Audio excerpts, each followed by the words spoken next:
So, without much further ado, we're just going to continue on with these mistakes that are not necessarily ineptitude or being careless or just being lazy. No, there are sometimes there's an intentional mistakes. They may be small, they may seem to be insignificant until you look and see the context and you realize, no, there's an agenda that's going on with many of these.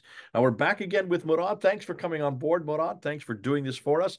And what's great is you're looking at the Arabic from that time period. You're looking at the Arabic even from today, and you're seeing that the translators are not really following the dictionary and they're not being consistent because there are other places that you're showing where that same word is used correctly, is translated correctly, but in this case, it's not translated correctly because they have a problem here and they have an agenda. Let's go ahead and find out with number 21. What are you going to come up with next?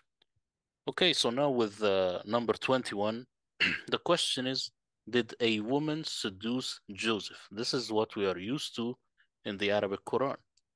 And now we will look at the word وراودته. وراودته التي هو في بيتها عن نفسه. The word راودته, it's always translated as seduce. And of course, this gives the impression of a sexual seduction. My question for these translators is, will they change their mind? So is murawada sexual seduction really? Let's look at another example from the Quran because this will crack it. قالوا سنراود عنه آباه. So here they said we will do murawada for the father, his father, the father of Joseph. So here we will try to convince or attempt to dissuade his father. So not sexually seduce his father? No. Did this word open their mind that seduce is wrong from the start? No. And of course, I will ask you, Dr. Smith, because this word murawada, it means something like coaxed, C-O-A-X. It does not mean sexual seduction. That's why this word is like a puzzle. It works here and there. This is the correct word. What do you think? Let's go back to the slide before to chapter 12:23, because we're in the same chapter here. There in verse 23, and the lady in whose house he lived tried to coax, is what it should be. She locked the doors firmly, but here they say tried to seduce him. So they're putting a sexual importation onto that, or imposing a sexual meaning onto that, when that should not be the case, because they don't do it in verse 61 further down. Exactly, because now all of a sudden they are faced with his father. So they will never say seduce his father. So the Quran is not talking about the woman seducing Joseph. This is a mistake. And this is Okay. very critical. I would suggest that this may also have a biblical importation because they're using the biblical story where she was seducing, trying to seduce Joseph, and maybe that's why they're imposing it there and not elsewhere. Yeah, as you remember from the previous episodes, these people, I say they are obsessed with the Bible. They have the biblical story in their mind, and they want to make the Quran confirm as much as possible so that it doesn't look way off, because the Quran is very different than the Bible. So, as we have seen also with the example, children or sons, they are like enough, enough. Let's just make it children, enough, because the Quran is very different. That's interesting. Fascinating. Okay. Terrific stuff. Now we will look at the word sarh. What does sarh mean? Here it says, فأوقد لي يا هامان على الطين فاجعل لي صرحا. This word sarh, as you can see here, Pharaoh is saying, "O Haman, build me a high tower so that I could look at the God of Moses." Of course, whether Haman and Pharaoh existed at the same time period is another question. But here we are talking about linguistics. Correct, as it must be high to reach the sky. Sarh is a tower, and this comes from the Arabic dictionary. Why? Because it has to be high. How is Pharaoh gonna reach the God of Moses unless he goes way up high? The only problem is they forgot in this upcoming example that Sarha is tower. So here it's mentioned the very same word with the Queen of Sheba. All of a sudden now they say enter the palace, not the tower. Why? Because they did not create a concordance. And they never thought that one day I would show up to criticize their work. They are translating on the go. They didn't take apart the Quran and create a concordance first, then build off the concordance. That's why you have these problems. What do you think? Well, obviously they're not being consistent here, and I think what they're doing is they're having license. This is called editorial license, where they're trying to make it so it makes sense in the context of the environment. With Pharaoh and the looking in over to Moses, he has to have a tower. With the Queen of Sheba, she enters the palace because that again is what she did in the Bible. So, which is the right word? Yeah, but again, it must be this biblical obsession. So what you're saying here then is that the tower is the correct one. So 2744, they mistranslated it, and it should be Yeah, tower. But in this case, they're doing it palace because that fits the biblical context. exactly. Now we will look at the word عرج. What does عرج mean? It says here يعلم ما يلج في الأرض وما يخرج منها وما ينزل من السماء وما يعرج فيها. So here the word يعرج. So here عرج as a verb. They say ascend. Why? Because anything into heaven ascend in a very clumsy manner.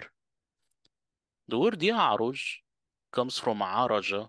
It is the same as أعرج. What do they all have in common? They do not know. So let's see here. It says ليس على الأعمى حرج ولا على الأعرج حرج. So here الأعرج again. But here as an adjective. So the previous one was a verb. Here as an adjective. They say the disabled or the lame. They still do not see it. What does the word أعرج and عرج have in common? They do not know. So عرج means walking in a zigzag-like motion. عرج is zigzag. Hmm. So what it's saying in the previous one, يعرج في السماء, meaning walking in a zigzag motion. And this means climbing a stairs. So when you climb stairs, you are climbing something that looks like a zigzag. That's why here, when they say the lame or the disabled, it's because this person is walking in a zigzag-like motion. This is the root for the word. So when it says ما يعرج في السماء in this previous one, it should be what climbs into it, not what ascends into it. And I think, of course, you know this more than me, that in Christianity there is this climbing the stairs to heaven. So what do you think of this example? Is it would you say then that this is another imposing the biblical context on this one here? No, I'm saying here they say ascend when it should be climb. They just didn't get it.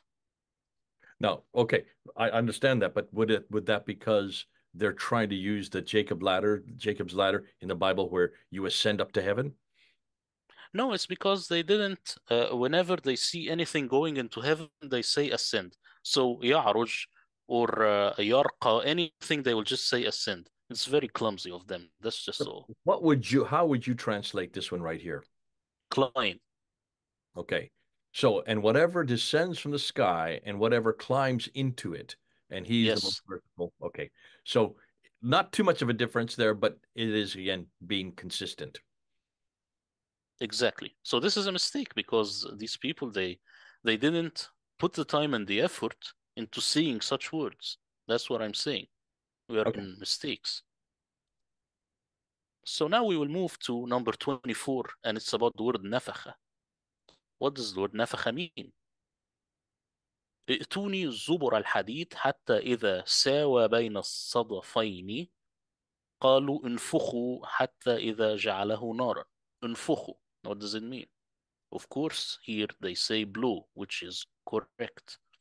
But what is important here is the word نفخ Now, how will I make fire more intense, red hot? I blow into it. I never breathe or I never inhale. I only exhale. نفخ is just blow. But here is also correct. ونفخ في الصور. In this example, the trumpet will be blown. Of course, if you will use a trumpet, you will only blow. You will never inhale. You will never breathe. Correct. But will they withstand their own translation or contradict themselves as usual? This is the question. Of course, they will. When it comes here to Mother Mary, all of a sudden, it's we breathed into her, not we blew into her. So back to the old habits again. And now most of them have it as breathe, which is wrong. As we have established before, nafakha is an exhale only. So why do they say we breathed into her? I do not know. They just don't like the word blow with Mary. They think it doesn't sound right. So they corrupt the Arabic. What do you think of this one? Again, this is to ameliorate it, so it sounds better for the 21st century, or in this case, when these were translated in the 20th century. Blow is too hard, too gross, whereas breathe makes more sense. That's why they chose it that way. Exactly. Yeah. Now we will move to the word ayah. This is very critical. Ayah is always translated as verse. But here, this this not ayah, let's say this verse is very, very critical. It says, أتبنون بكل ريع آية تعبثون. Here is the word ayah. What is it saying? Why do you build a landmark on every high place of vanity? So here, the clear Quran has the word ayah not as verse, but as a landmark. What about here, Sahih International? It has it as sign, a sign which you can build. So the Quran is saying, are you going to build by every high place a sign? What can we glean from this? Such verses should not go unnoticed, as they give us key insight into what a Quranic word actually means. Not only that, but it also excludes a lot of misunderstandings. This verse, for example, establishes three critical points. One, an ayah is something that you can build with your own hands. An ayah is something tangible. An ayah is not a verse. This logical scientific approach is what I have done with every single word in the Quran. That is why my Quran translation is unmatched. Because the word ayah does not mean verse at all. It means sign all over the Quran. So I ask you, what do you think of this one? Okay, so the ayahs are what we have. Everybody says surah and ayah, book and verse, book and verse, book and verse. You're saying that really the context, the real category, it should not be, uh, it should not be verse at all. It should be a sign or a landmark. It should be a sign only because when God sends signs to people, He doesn't send words. But then they now say that it means verse because Muhammad didn't have any miracles. So they say the ayat are the verses of the Quran. But this is anti-language. And how did we establish that? We established it from the verse which we have seen now. So the Quran never says verses, it only says signs. Okay. I've heard this one before. In fact, I've heard many Muslims actually say this means signs. I've never thought it as being a problem, but in some cases, I could see where this would be a problem because it's not being accurate. Yeah, so all over the Quran, whenever you see the word verse, this is a mistake because this word in Arabic, of course, this is also a Bible obsession if you think about it, biblical verses. So in Arabic, the Quran, it says ayat, and this might also in the future crack the uh, the small letters which begin on every surah. It says these are ayat, meaning these are signs. These are not verses. Maybe this could pave the way into realizing what they actually mean. So one should have a powerful translation so that they don't fall into these same mistakes.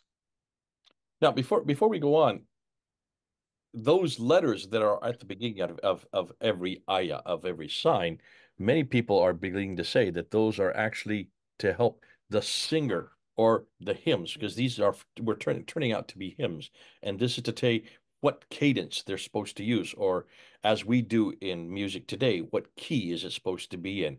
That's what these signs are, which makes a lot more sense because if it's signed, it's not a verse. Those letters are not verses. They are signs to help the person who is doing the hymns or who is reading the liturgy.